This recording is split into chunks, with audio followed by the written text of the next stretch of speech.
In part 1, we have seen how Amanda Michalopoulo explains that literature has always given representation to the antiheroes or others or the marginalized people in the world. To do this, she used the examples of Odysseus, Hamlet, Don Quixote and Werther. In part 2, we shall see how Odysseus, Hamlet and Don Quixote become antiheroes. Odysseus as an antihero. Michalopoulo, through her rereading of Homer's Odyssey, shows that the classic epic is actually deeply modern. Odysseus was the king of Ithaca and a legendary warrior. He left his homeland to fight the Trojan War, which lasted 10 years. After the war, it took him 10 years to reach back his homeland. He has been away for a total of 20 years. Odysseus had killed the sea god's son, and hence the god was angry with him. So, the sea god obstructed Odysseus' journey with dangers, and he ended up having a lot of adventures at sea before he finally managed to reach Ithaca. When he did reach Ithaca, no one recognized him. Michalopoulo talks about the episode when Odysseus was shipwrecked and washed up in the shore of the island of the Phaeacians. He was starving and naked. He looked terrible and scary. The princess of Phaeacia, Nausicaa,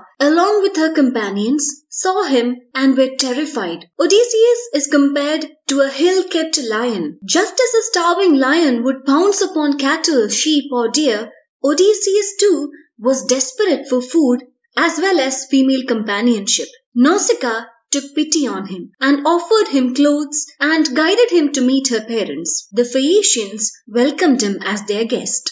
Here, Odysseus was much like a refugee. He could not go to his homeland and was wandering in search of refuge. It did not matter that he was a king or a warrior. He received help only after he was washed and clean. Odysseus is thus an example for an antihero. He did not have any heroic qualities. He was helpless, tired, starving, and above all was reduced to the position of a refugee. He is not a heroic, fierce warrior in this episode. He is a pitiful, ordinary man and suffering as the victim of the anger of the sea god. Thus, Odysseus is a true antihero, a refugee and a victim. He becomes modern in this perspective. His suffering is still relevant. It brings to our mind the sufferings and condition of refugees in our modern world. A modern retelling of Homer's Odyssey thus becomes the contemporary tale of refugee crisis.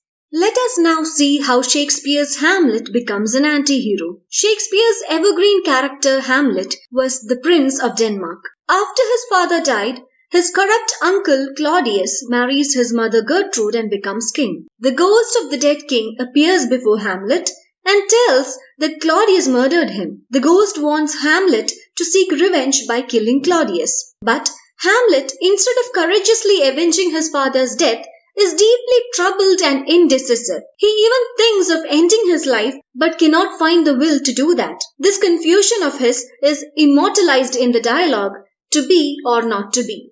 Hamlet does not possess courage, willpower, or the ability to make quick decisions. He is in fact cowardly and indecisive. Also, he appears to be mad before others when he claims that he saw his father's ghost.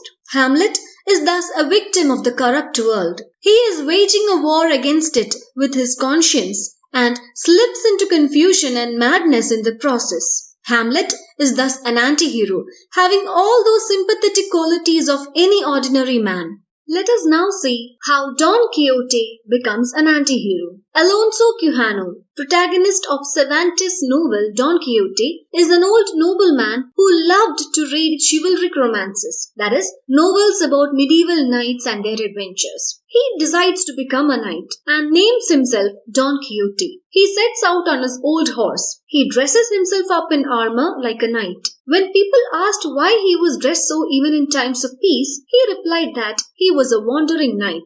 People made fun of him and called him mad. He has a lot of adventures and gets into a lot of trouble. He gets beaten up several times and often runs away from danger like a coward. He is at war with reality and tries to find escape through imagination. Don Quixote does not have the usual characteristics of a hero. He is a weak old man whose actions only cause more troubles. He does not learn from his mistakes and is a coward as well as mad. Don Quixote is a victim of madness and is an antihero. He is deeply modern because he represents all those people whom the contemporary society mocks and alienates.